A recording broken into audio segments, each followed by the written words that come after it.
नमस्कार प्रिय मित्रों, मैं आज आपको बताऊंगा इस संपूर्ण वीडियो के माध्यम से कि अगर आपकी पत्रिका में भी ऐसे योग बने हैं तो नहीं बन पाओगे आप बाप। वैसे संतान की उत्पत्ति ये आपके इस जन्म के कर्मों पे भी डिपेंड करता है और आपके प्रारब्ध पूर्व कार्मिक अकाउंट का भी फल है, चाहे वो एक स्त्री जातक हो या पुरुष जातक हो।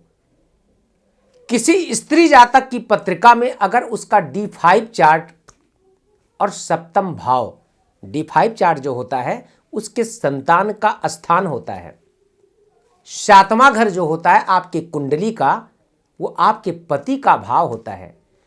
पति के द्वारा संतान प्राप्ति के योग तब बनते हैं जब आपकी पत्रिका में पंचमेश और सप्तमेश दोनों की स्थिति अच्छी होती है।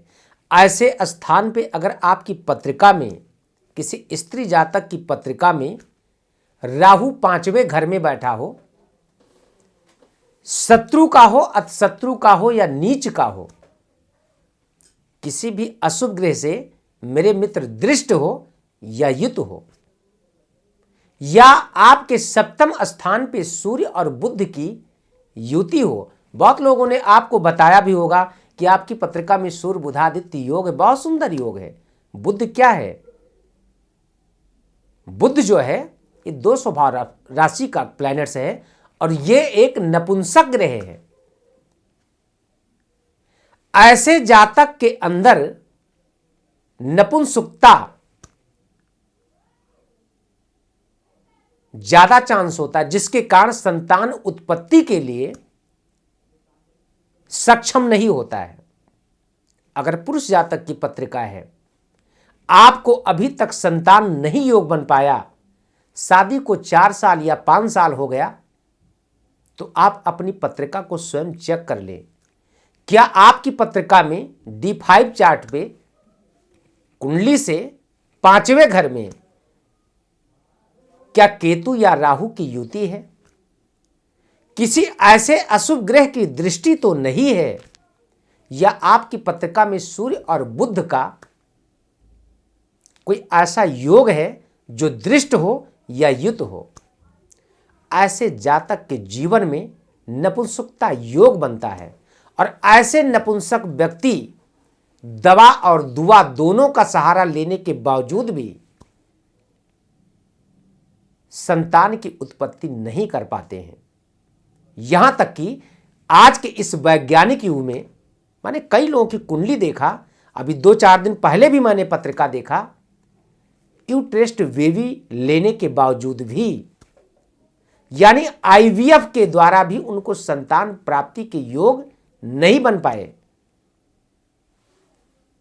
करीब 6 महीने की प्रेगनेंसी के बावजूद भी संतान मिसकैरेज हो गया, खराब हो गया।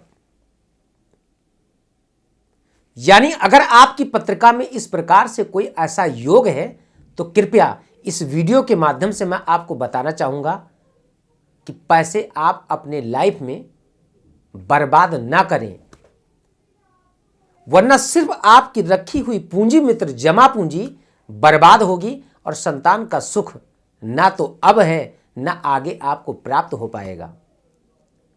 यानी रखे हुए जो पैसे हैं वो पैसे भी आपके IVF में या अन्य मेडिसिन के क्षेत्र में या एस्ट्रोलॉजर के क्षेत्र में आपके पैसे बर्बाद हो सकते हैं।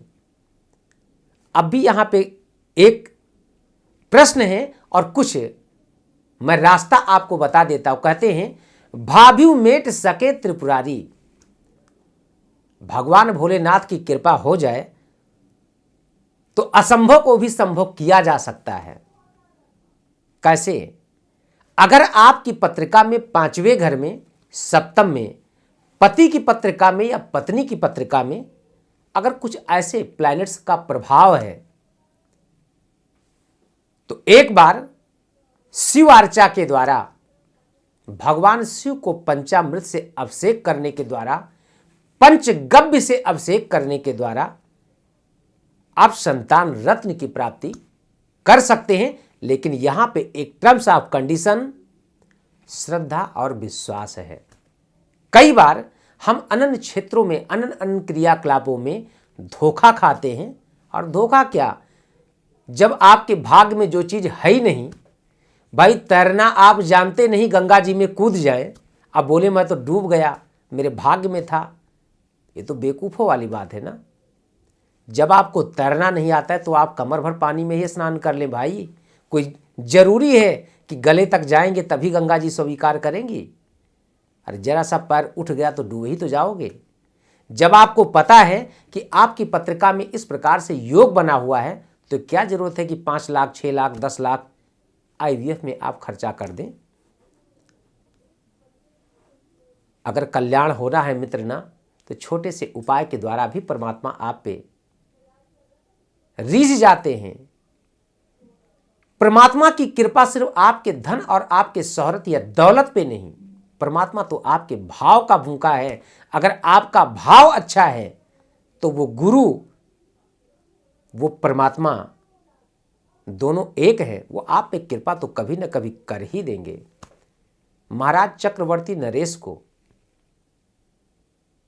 चौथे पंतक पुत्र रत्न की प्राप्ति नहीं, कोई संतान की ही प्राप्ति नहीं हुई। चौथे पन में उन्होंने अपने गुरु भगवान पे विश्वास किया तो एक नहीं 4 पुत्रेष्ट कामना यज्ञ होने के बाद 4 रत्न की प्राप्ति हुई।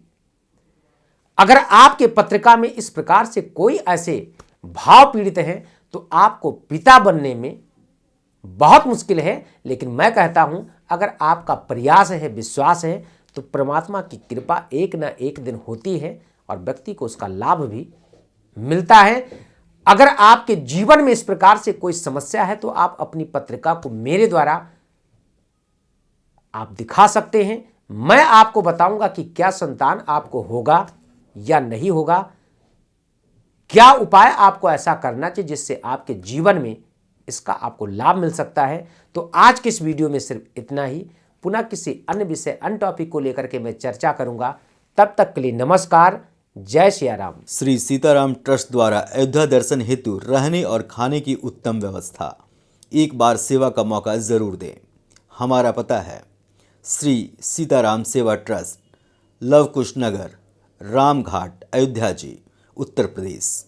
पिन कोड है 224123। संपर्क करें 830333333309।